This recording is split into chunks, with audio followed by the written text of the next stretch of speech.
Hello student, good evening. मैं doctor Surendra Kumar.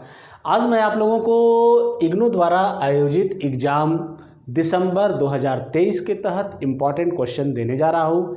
MA in history के तहत जो MHI 5 है, इसका मैं इम्पॉर्टेंट क्वेश्चन दूंगा। सबसे पहले आप लोगों को ये जानना चाहिए कि MHI 5 में पढ़ना क्या है। तो MHI 5 में आपको पढ़ना है भारतीय अर्थव्यवस्था का इतिहास। भारतीय अर्थव्यवस्था का इतिहास आपको पढ़ना है। उसके बाद ये चीज़ थोड़ी सी जानना चाहिए परीक्षा देने के पहले कि हमें क्या क्या निर्देशों का पालन करना चाहिए। जैसे आपको ये 8 क्रेडिट का पेपर है, तो 8 क्रेडिट का जो भी पेपर होता है उसका समय 3 घंटा होता है। एग्जामिनेशन का समय जो होगा वो आपका 3 घंटा का होगा। उसके बाद 100 नंबर का एग्जाम होगा और पास करने के लिए 40 नंबर आपको लाना है। ठीक है। प्रश्नों की संख्या 5 होगी, लेकिन ग्रुप होगा। ग्रुप ए में आपको 5 क्वेश्चन होगा और ग्रुप में बी में भी 5 क्वेश्चन होगा, लेकिन ग्रुप ए से 2 या 3 क्वेश्चन बनाना है और ग्रुप बी से 3 या 2 क्वेश्चन बनाना। दोनों ग्रुप को टच करना है, याद रखिएगा, दोनों ग्रुप को टच करना है। बहुत सारे स्टूडेंट क्या करते हैं कि एक ही ग्रुप से 5 क्वेश्चन को बना देते हैं और जब उनका नंबर कम आता है तो कहते हैं कि सर मैं तो बहुत अच्छा लिखा था लेकिन मेरा नंबर बहुत कम आ गया। नहीं, आपको एक ग्रुप से 3 या 2 क्वेश्चन बनाना है और दूसरा ग्रुप है वहाँ से भी 2 या 3 क्वेश्चन बनाना। टोटल मिलाकर 5 प्रश्नों का उत्तर आपको देना है। वर्ड लिमिटेशन है, 500 वर्ड में प्रत्येक प्रश्न का उत्तर देना है। ये एकदम याद रखिएगा आप लोग। अब चलिए देखते हैं कि MHI 5 में कौन कौन से इंपॉर्टेंट क्वेश्चन बनते हैं। तो पहला जो प्रश्न है उसको नोट कीजिए। औपनिवेशिक काल के आर्थिक इतिहास के अध्ययन संबंधी इतिहास लेखन के नवीन रुझान क्या हैं। फिर मैं प्रश्न को दोहराता हूं कि औपनिवेशिक काल के आर्थिक इतिहास के अध्ययन संबंधी इतिहास लेखन के नवीन रुझान क्या है। ठीक है। आइए दूसरा जो प्रश्न है, हड़प्पा सभ्यता की समकालीन संस्कृतियों का संक्षिप्त विवरण दीजिए। हड़प्पा संस्कृति की समकालीन संस्कृतियों का संक्षिप्त विवरण दीजिए। ठीक है। आइए नेक्स्ट प्रश्न है, मध्यकाल में किसानों की विभिन्न श्रेणियों की चर्चा कीजिए। मध्यकाल में किसानों की विभिन्न श्रेणियों की चर्चा कीजिए। ठीक है। आइए नेक्स्ट प्रश्न है, उस पर हम लोग चर्चा करते हैं। मुगलों के अधीन मुद्रा व्यवस्था के विकास का आलोचनात्मक विश्लेषण कीजिए। मुगलों के अधीन मुद्रा व्यवस्था के विकास का आलोचनात्मक विश्लेषण कीजिए। ठीक है। आइए नेक्स्ट प्रश्न है, 1890 से 1950 के दौरान ब्रिटिश भारत में कृषि उत्पादन के मुख्य रुझानों की चर्चा कीजिए। बहुत इंपॉर्टेंट क्वेश्चन है।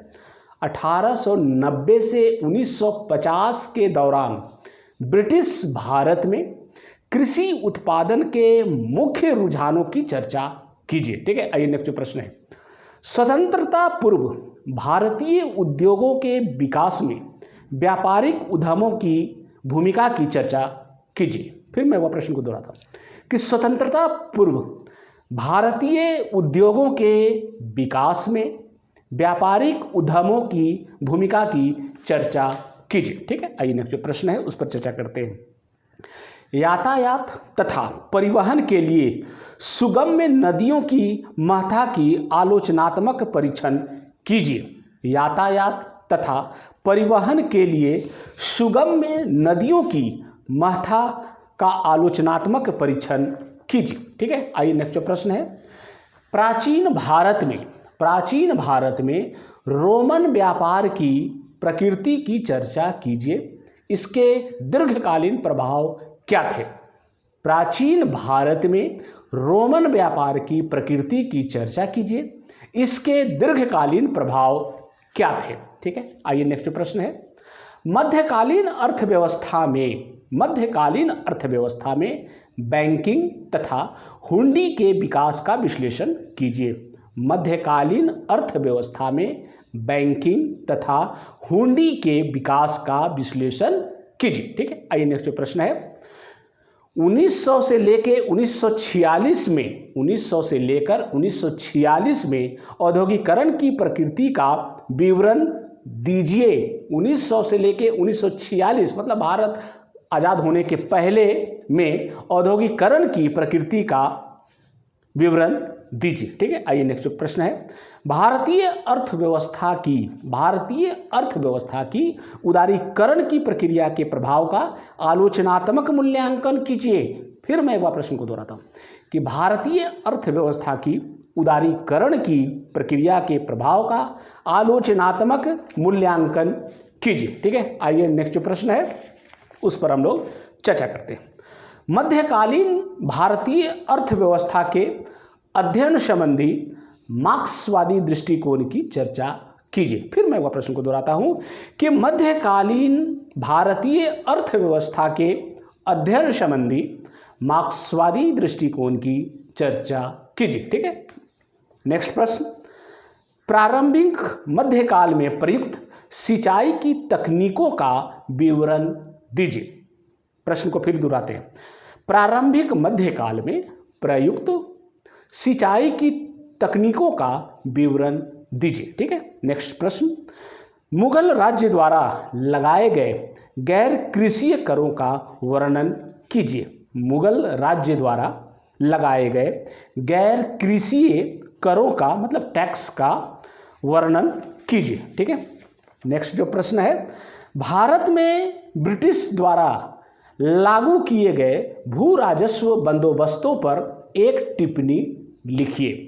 भारत में ब्रिटिश द्वारा लगाए गए भू राजस्व बंदोबस्तों पर एक टिप्पणी लिखिए। ठीक है, नेक्स्ट जो प्रश्न है, प्रथम तीन पंचवर्षीय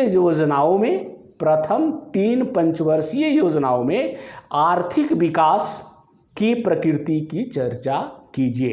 प्रथम 3 वर्षीय योजनाओं में आर्थिक विकास की प्रकृति की चर्चा कीजिए। ये मैंने आप लोगों को 15-16 प्रश्न दिया है और मुझे आशा ही नहीं पूरा उम्मीद है, पूरा विश्वास है कि इससे परीक्षा में प्रश्न जरूर आएंगे, क्योंकि पिछले बार भी बहुत सारे प्रश्न इससे आए थे और छात्रों का बहुत सारे मैसेज आते रहते हैं कि सर आप क्वेश्चन को दीजिए, हम लोगों को रिज़ल्ट बहुत अच्छा होता है। इसलिए मैं आप लोगों को प्रत्येक जब एग्ज़ाम होता है, जून में एग्ज़ाम होता है और दिसंबर में होता है, तो मैं एग्ज़ाम का क्वेश्चन, इम्पॉर्टेंट क्वेश्चन ज़रूर देता हूं ताकि आप लोगों को इसका लाभ मिल सके।